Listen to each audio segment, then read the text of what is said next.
isso! Vamos ver um vídeo dela que eu não vi ainda? Eu quero ver o vídeo dela falando de Oppenheimer. Eu não vou ver o de Heartstopper porque eu tô com medo de spoiler. Apesar de eu saber que ela não dá spoiler. Que ela é diva. Mas como é uma coisa que eu gosto muito, eu evito ver qualquer coisa. Até eu ver. Oppenheimer, Isabela. Eu já vi o de Barbie, Gabs. Tá lá no Cortes. Engraçado. Essa música é muito boa. Tinha gente perguntando qual era. É Space Cowboy. Da Grammy Winner Casey Musgraves. Quem nunca ouviu Casey Musgraves... Ah! Caralho! Porra! Quem nunca ouviu Casey Musgraves... Nossa, que susto. Quem nunca ouviu Casey Musgraves tá perdendo, tá? Nossa, que susto de verdade, gente. Calma. Porra! Eu mesma cliquei e... Enfim, um susto. Nossa! Ô, mulher que me deixa na ponta do pé. Ah, normal. Ela suga a cabeça do pau. Ejaculei. Meu pipi começou a chorar. Em 1938, dois cientistas... Em 1989... Cause baby I could be a castle! Me passei. Mas quase por acaso conseguiram em laboratório algo que se julgava impossível. Eles dividiram um átomo de urânio. A ideia de fissão nuclear já andava rodando ali no mundo da física desde pelo menos o começo dos anos 30. Mas a notícia de que essa não era só uma possibilidade teórica e sim algo executável abriu o caminho para uma arma de poder de destruição incalculável. Ela é muito diva do Fundo Verde, nunca né? visto antes na história da humanidade. E o mais preocupante, essa possibilidade, naquele momento, estava nas mãos da Alemanha nazista. Vale dizer que os dois cientistas que fizeram essa Eu tô louca pra ver esse filme. eram tão abertamente opostos ao regime nazista quanto fosse possível ser. Daí, em 1º de setembro de 1939, o Hitler invadiu a Polônia, deu início à Segunda Guerra Mundial, que iria durar até 1945, e, lógico, isso deu a partida também em uma corrida, a corrida pela bomba atômica. Tem uma ideia muito importante no centro de Oppenheimer, o filme do Christopher Nolan, que já está nos cinemas e que eu, pelo menos, considero um estrondo de filme. Sem trocadilho. A Isabela. ideia de que o mundo, eu já ia falar. seria muito melhor sem uma ameaça nuclear. Mas possivelmente seria muito pior se a Alemanha tivesse vencido essa corrida e tivesse desenvolvido uma bomba atômica para os nazistas antes de algum país aliado. A gente tem aí um dilema moral da maior magnitude. E esse dilema moral é o que está no centro de Oppenheimer. O nome do filme, deixa eu avisar vocês, é perfeitamente apropriado. Esse aqui não é um filme sobre a bomba atômica, não é um filme sobre o Projeto Manhattan, o esforço americano para criar a bomba atômica.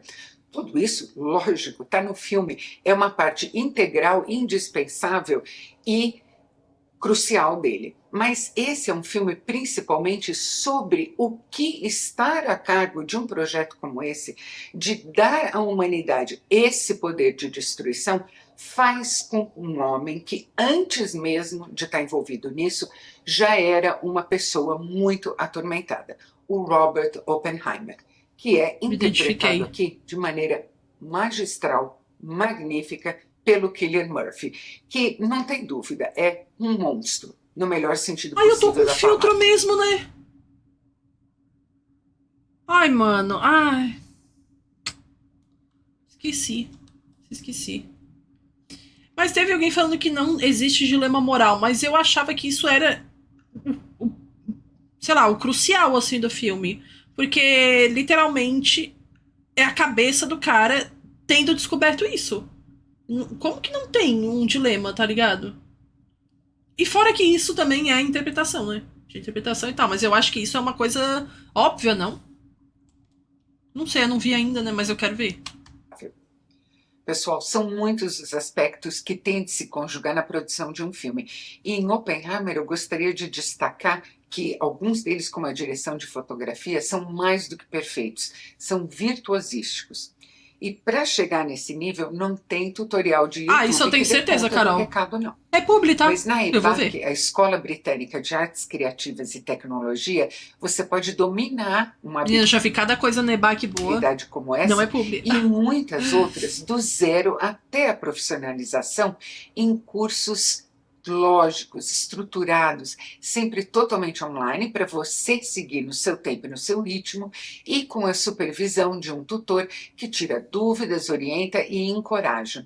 Olha, Diva. a produção audiovisual brasileira cresceu 1000% na última década, o que significa muito Coisa tempo boa. de O senhor Palme, senhor Cambi. e um diretor de fotografia pode Senhor ganhar Cambi, ele até tá lá, né? R$ 3.700 por semana. Ele que é Acesse cineasta, o link né? que você encontra na descrição. A e Bang do aplique o Vavá, cupom é verdade. Moscov200 para ter R$ 200 de desconto em todos os cursos da EBAC.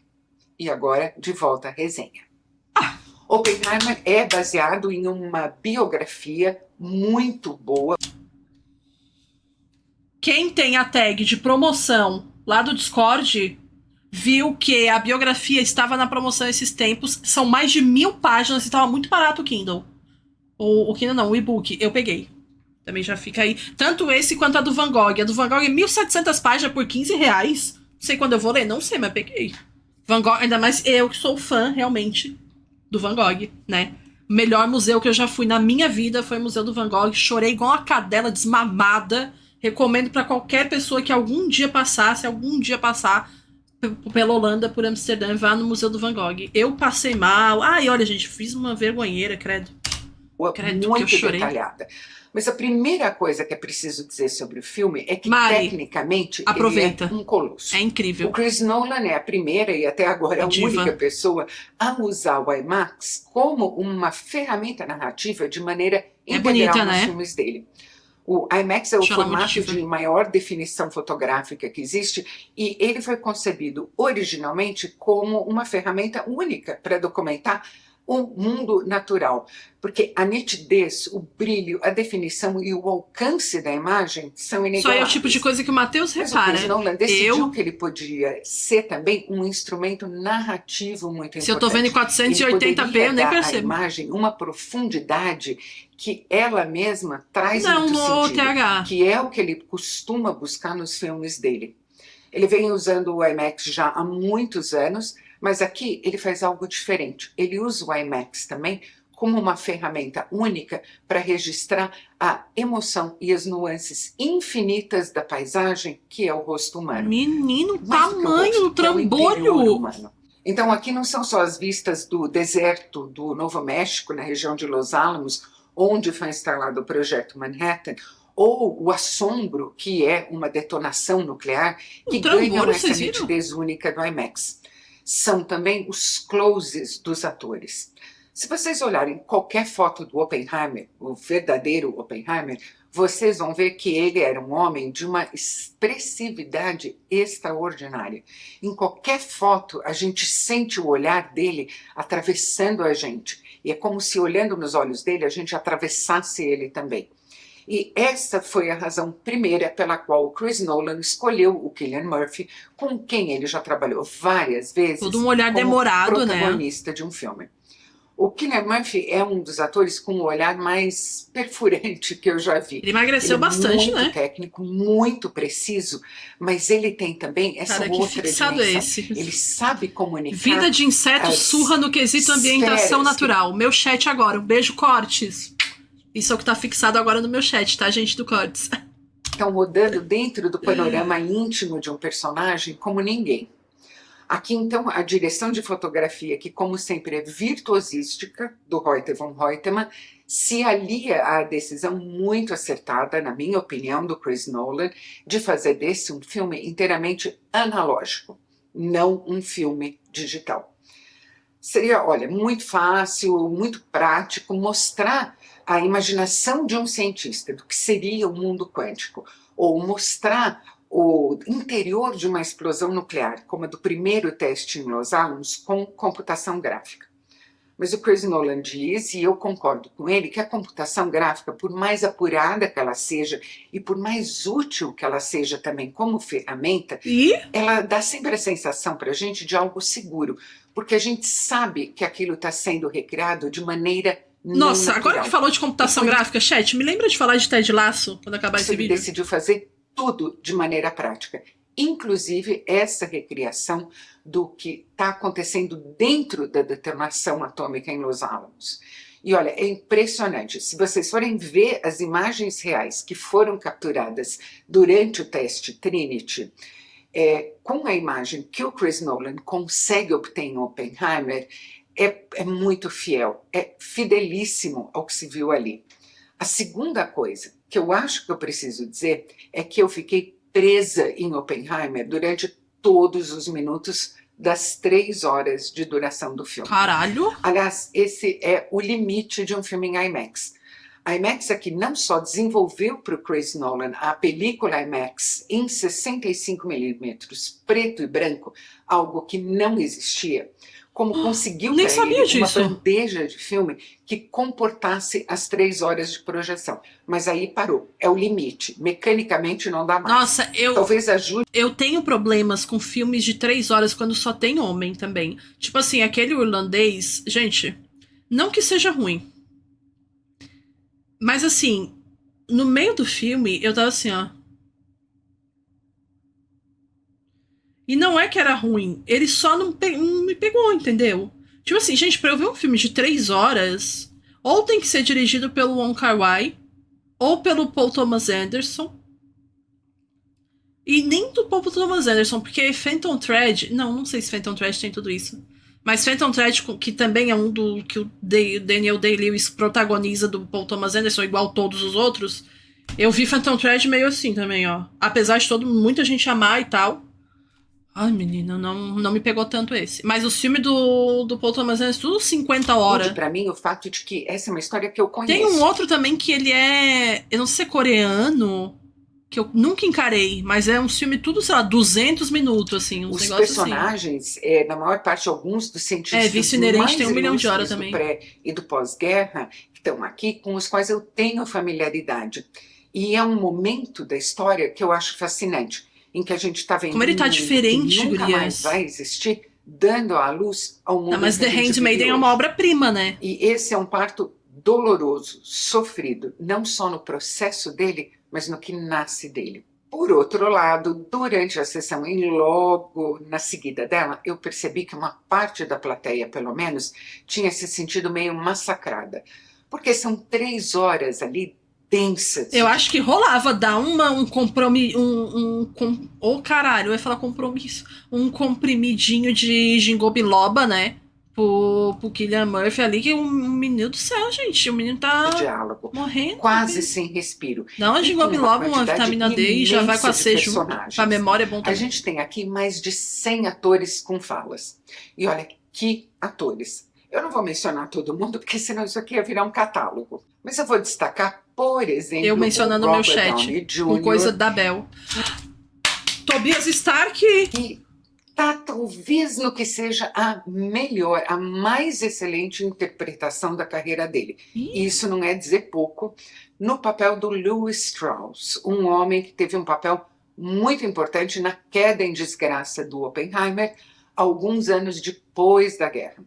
Eu vou destacar também o Kenneth Branagh, que está numa participação pequena, mas gloriosa como Muito o difônico. Niels Bohr. O Matt Damon enchendo de detalhes, de matizes, de sabor, o general Leslie Groves, que foi a autoridade Parecido, maior do projeto Manhattan. Caralho. O Josh Hartnett, Beijo, Maxine. muito Um bem beijo pra como você, meu Ernest amor. Lawrence, Bom com quem o descanso. Oppenheimer trabalhou de maneira muito estreita no Caltech, o Instituto de Tecnologia da Califórnia. A Florence Pugh, que também está numa... Scarlett, esse é um dos filmes que tem 1 milhão de coisas, não é não? Esse do elefante. Gente, entrou a pior pessoa do mundo no Cinebel não, no Prime Video. Se eu não fizer Cinebel de a pior pessoa do mundo, eu tô maluca, pô. Eu com certeza vou reassistir esse filme grande, aqui. mas é bem Credo. importante. Eu encho o saco pra vocês como verem. a Jean Tatlock, uma pessoa tão complicada quanto o próprio Oppenheimer, uma pessoa vítima de depressão muito séria e que foi amante dele. A Emily Blunt, poderosa como a Kitty, a esposa do Oppenheimer, e o Benny Safdie, impressionante, muito perturbador, como o Edward Teller, que também trabalhou no projeto Los Alamos e depois ia ser o proponente maior da bomba H, a bomba de hidrogênio, que é muito mais poderosa ainda do que uma bomba de urânio ou de plutônio. E o Tom Conti partiu meu coração no papel do Einstein. É um evento muito raro a gente ter numa mesma semana a estreia de Albert dois filmes Einstein uma vez disse, juros compostos. E pro próprio cinema mesmo, quanto Barbie e Oppenheimer. E dois filmes tão completamente diferentes entre si. Tudo que Barbie tem de acessível, Oppenheimer tem de exigente. É um filme que pede o empenho do espectador, pede a atenção, pede o envolvimento dele. Mas eu, pelo menos, como eu disse, fui completamente tragada pelo filme.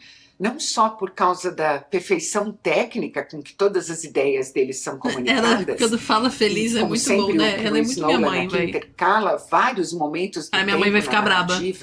E faz falando que ela é minha cada mãe. mergulho numa linha de tempo, cada salto para outra linha de tempo anterior ou posterior, abra, alargue a compreensão da gente sobre o que está sendo tratado. Não, ela é aqui. elegante, ela é chique. Abre a compreensão da gente, principalmente sobre o próprio Oppenheimer, que era conhecido como um físico teórico brilhante. Foi ele Menina, que achei que ela ia falar fisiculturista. Que medo que me passou agora. Antes, a Europa era o reduto dela.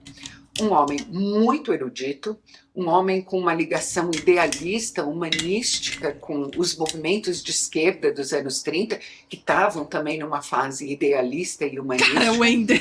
E era conhecido também como uma pessoa extremamente... Minha mãe fica brava quando eu te chamo de mãe, Bel. Cara, long live da Bel.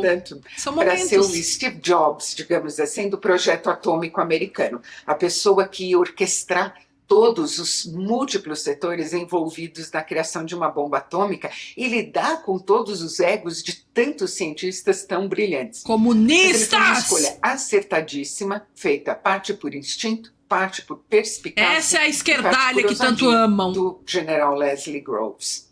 E não é todo ator que é capaz de dar ao espectador a oportunidade de sondar essa vastidão que existe no íntimo de um personagem, e um íntimo tão tumultuado quanto o do Oppenheimer. Mas o Cillian Murphy consegue. Como conseguiu, por exemplo, com o Tommy Shelby em Peaky Blinders e com todos os outros. Cara, eu ainda sigo na minha luta para ver Peaky Blinders, sem imaginar o Thomas Shelby sincero falando alguma frase Red Pill. Tô na minha luta ainda. É isso que ele fez. Aqui ele consegue com um personagem particularmente difícil. Um homem que, mesmo antes de atingir o que ele se propôs, sabia que ele ia ter que carregar o peso do mundo nas costas. Olha, várias pessoas deveriam carregar o peso do mundo nas costas pelo que elas fizeram. A maior parte dessas pessoas não está interessada nisso. O Oppenheimer, não. Ele, de fato, arcou com esse fardo. E não é por acaso que o ponto de inflexão mais importante do filme é o teste Trinity, em que no meio do deserto do Novo México, em 1945, detona-se a primeira bomba atômica. Primeiro que a sequência toda é impressionante, ela é uma sequência com várias etapas. O design de som do filme todo é virtuosístico, mas nesse momento o que ele vai ganhar de Oscar de mixagem, de som, de caralho, é brincadeira. Conjugar a imagem para multiplicar muitas vezes a potência de uma cena. E a partir desse momento, a gente sabe, a gente vê, a gente sente que o Oppenheimer vai estar tomado pelo resto da vida, pela imagem que ele tem na mente daquilo que ele criou, do poder que aquilo tem, da destruição que aquilo pode trazer. É muito célebre o fato de que o Oppenheimer diz que naquele momento da detonação do Trinity, ele pensou numa frase do Bhagavad Gita, um texto sagrado indiano, em que o deus Vishnu assume a forma dele com inúmeros braços e diz para o Siddhartha: eu me tornei a morte, o destruidor de mundos. Normalmente as pessoas interpretam isso como sendo o Oppenheimer dizendo: eu me tornei o destruidor de mundos. Se a gente for ler bem de perto o Bhagavad Gita, a interpretação mais apropriada talvez seria: eu me tornei o instrumento da destruição dos mundos. Tudo indica que, pelo menos no começo do projeto Manhattan, a ideia do Oppenheimer é que a simples criação da bomba atômica e a detonação dela em forma de teste bastaria, que a visão do que aquilo poderia fazer tornaria a guerra, aquela guerra e qualquer guerra, impossível dali para diante. Mas em um certo momento ficou claro que o objetivo ia ser detonar bombas reais, não só bombas teste, sobre o Japão.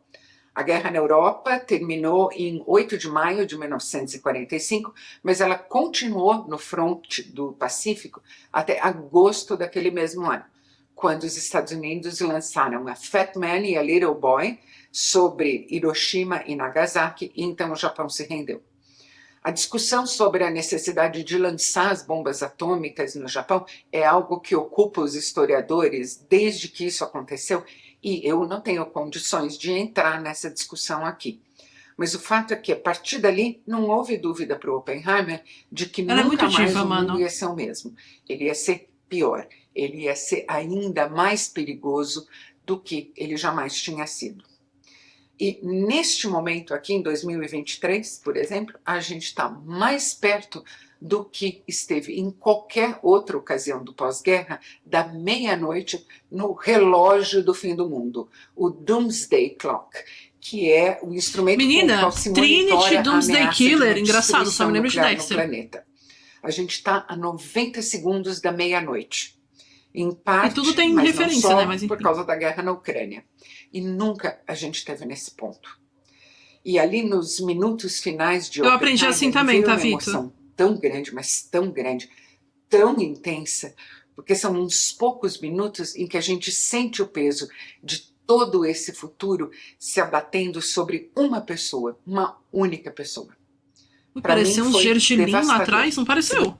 Uma pessoa, Olha ali. Não parece uns gergelim? uma única pessoa. Para mim foi devastador. Se você gostou desse vídeo, não se esqueça de inscrever-se no canal. Obrigada, Invocação do Metal da Bel, pelos 4 meses, por mandar o melhor emote da Twitch. Que é um emote meu? Não. É o Vini com o cu pra cima. Vocês falaram pra eu reagir ao dela falando do filme que tem o Harry Styles. Que medo. É um filme que eu não terminei, inclusive. Eu não terminei, porque, assim, foi bem difícil pra mim. Sobre... Eu vi Dexter New Blood. Vi. Imagine se não, né? Não é o The Policeman, é o Don't Worry That. Don't Roll... Oh, porra! Meu Deus! É isso aí mesmo. Tem a Florence. Então, Ted Lasso, eu terminei Ted Lasso, né? Achei o final ok e tal. Achei a temporada num todo meio fraca. Mas é ok. Eu gosto muito do Roy, que é meu personagem favorito. E gosto dele, ponto. Mas assim, gente, por que a Apple fez aquilo? Tipo, ela fez uns inserts no Chroma Key que não fazem sentido nenhum. Tipo assim, não faz sentido nenhum. Que às vezes eles estão conversando e aí dá pra ver o recorte da cabeça deles, sabe? Menina. Eu fiquei assim, gente, e isso acontece em vários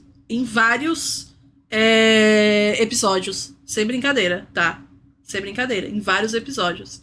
Eu gosto da ideia do Ted Lasso, tipo assim, eu gosto da ideia até, tipo, a segunda temporada eu achei ok, eu achei boa a primeira, mas a terceira eu achei que deu uma forçada muito na questão sentimental da coisa toda, sabe? Uma coisa meio conta de fadas e tal, e que, sei lá, não curti tanto. Mas eu gosto muito do Roy, ele é um personagem que eu gosto, então é ok. Eu achei um final ok. Eu queria muito que tivesse uma série assim, porque deixou em aberto, né, pra criar um time feminino.